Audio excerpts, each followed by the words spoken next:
you awake? I thought I heard you get up. Yeah, I'm awake. Sorry, I just can't sleep. Are you thinking about him? Yeah, a bit. Usually get back to sleep, my love. I'm fine. No, it's okay. What else is on your mind? I don't know. It seems weird, but I had one of the most vivid dreams of my life. I saw a fox on a snowy mountain, just looking confused and worried. Those eyes. I can't get those eyes out of my head. She was running in the windy snow, looking for something. Do you think it has to do with you and what's been going on? I don't know. It was just a dream, Rachel. They're not meant to make sense. A lot's happened the past couple days, that's all. Well, if you're not going to sleep anyway, you should tell me. I want to hear. All right.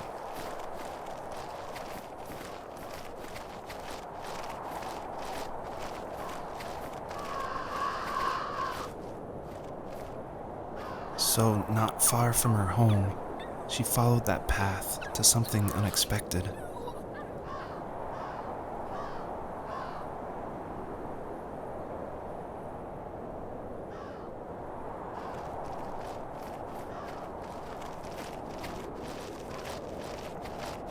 She couldn't stay, though.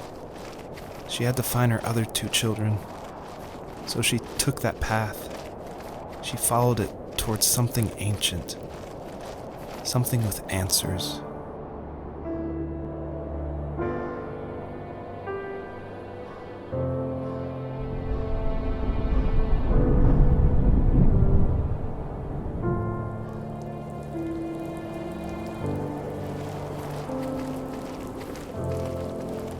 The fox looked high and low, searching for any sign of her cubs.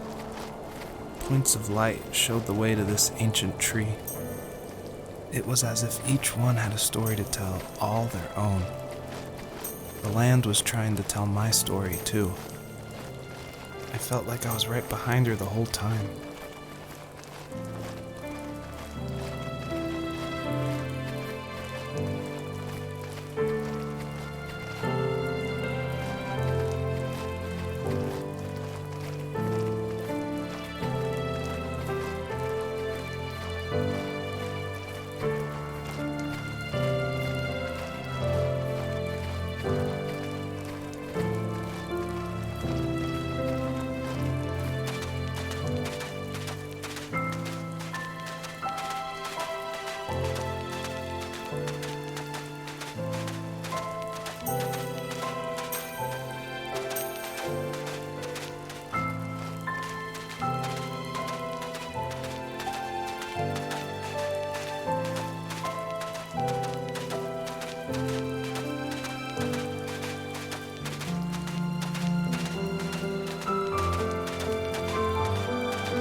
Wasn't he like a lumberjack? That's one way of putting it.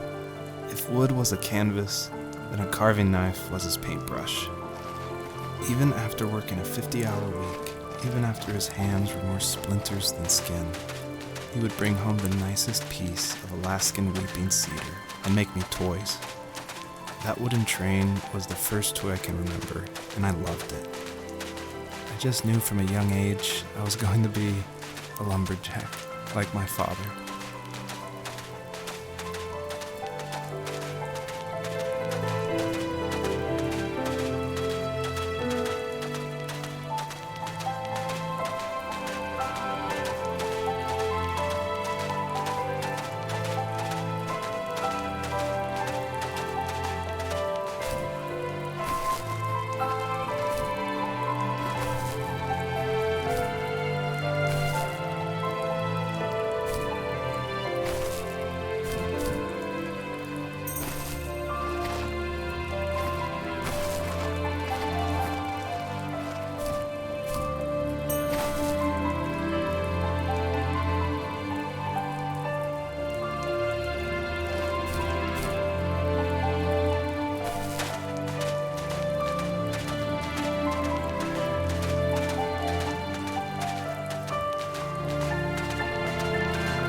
Usually those kids would leave me alone, but somehow they could tell I was different. They made fun of how far away I lived. They called my dad a sourdough. I was a blabbermouth as a kid, telling my dad stories I made up for hours. But after that show and tell, I didn't tell him much anymore.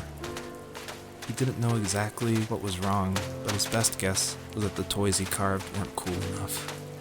He carved me a tank and tried to tell me what it was like to be in a real tank as a serviceman. I didn't know your dad was in the military. Yeah, in the army. The sad thing is that I'd pretty much forgotten until just now. There's so much I still don't know about him. I'm sorry. He knows how much you love him. You're going to see him again soon and have some closure, I'm sure.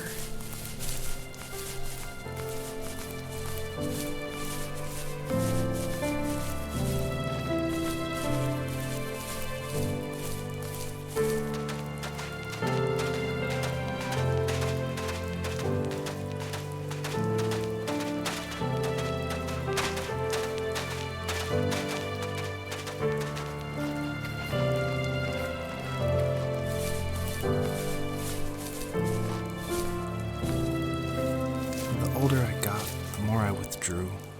I asked myself, why talk to anybody anyway? Why bother when I'm happy by myself? I started drawing a lot, mostly animals I saw in the woods by my home. I then imagined designing my own hideouts with things like TVs and pantries full of chips and cookies.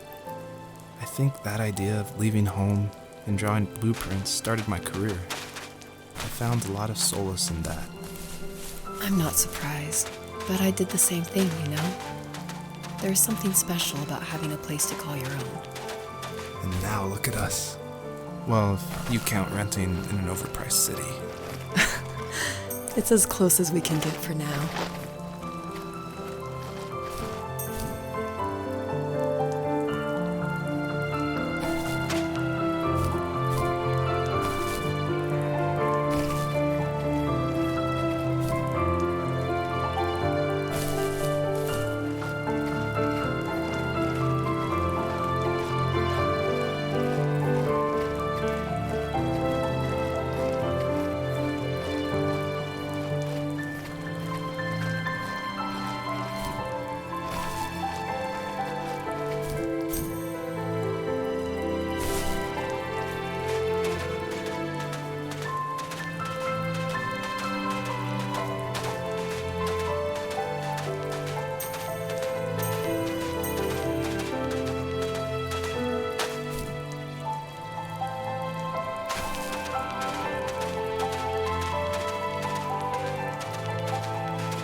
As a kid, did you ever do show and tell in your class? Yeah, I think I only did it once, when I was in the 4th grade. You know how my life was around then. I wanted to show my class what helped pass the time and distracted me, so I brought a dozen paper cranes I had made. I think I told everyone how badly I wanted to be a bird and fly, embarrassingly enough. Don't be embarrassed. Every kid wants to fly. For me, it was another toy from my dad, a wooden boat. I remember guarding it so carefully in my hands as I walked into class. When I sat down, a group of boys immediately made fun of it. They asked which trash can I found it in, or why an ugly log was my favorite toy.